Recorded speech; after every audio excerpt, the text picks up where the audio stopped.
I learned that I had ADHD much later in life. I was not diagnosed as a child, which means that for so much of my life, I struggled with something called pathological demand avoidance and all of the shame that comes with that. Pathological demand avoidance is a really fancy way of saying that you literally cannot start a task.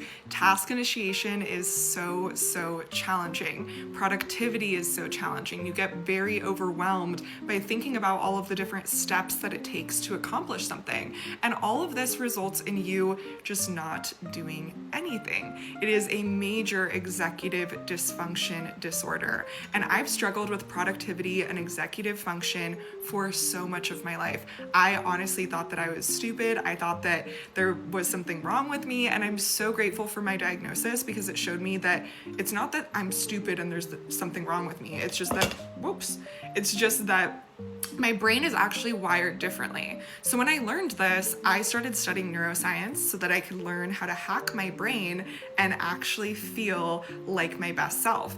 I could finally stop comparing myself to neurotypical people that had completely different systems and ways of operating life, and I could start to create my own unique systems for myself, which I think that everyone needs to do, whether you're neurodivergent or not. We need to follow our own intuitive systems. So what I've learned throughout this whole neuroscience and intuition process is that there's actually so many things that we can do other than just trying harder that can help us be more productive. And you might be wondering why I'm just holding this up here, and that's because this is one of my biggest secrets for productivity, positivity, and just feeling like my best self. Inside this iced coffee, I have so many things that help rewire my brain, help me feel really confident to take action, and I'm gonna share all of that with you right here, right now. So the first thing that I do is I make sure that I never ever have caffeine. If I'm having caffeine, I'll have a green tea, I'll have a matcha, and that's because there's aminos and micronutrients inside green tea that can help us feel a lot less stress. It helps lower our cortisol levels.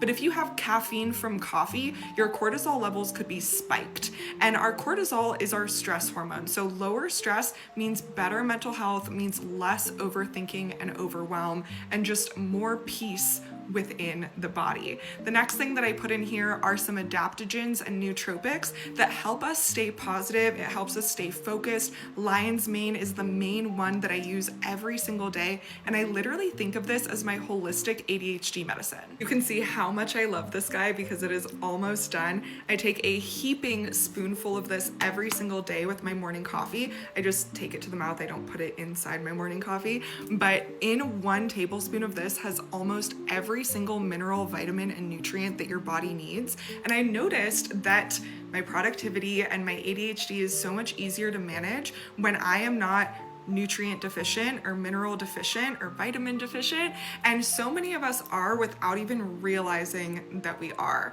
It wasn't until I actually took CMOS for the first time and did this morning routine for the very first time that I felt like my brain could brain for the first time, and that made me feel so amazing. There were different points in my life where I tried medications, where I tried all different sorts of routes of getting control of my productivity and getting control of my ADHD, and this has honestly been the game changer for me. You can find a list of where you can get all of these ingredients on my website, but if you can't find it, just shoot me a message on Instagram and I'll send them straight to you.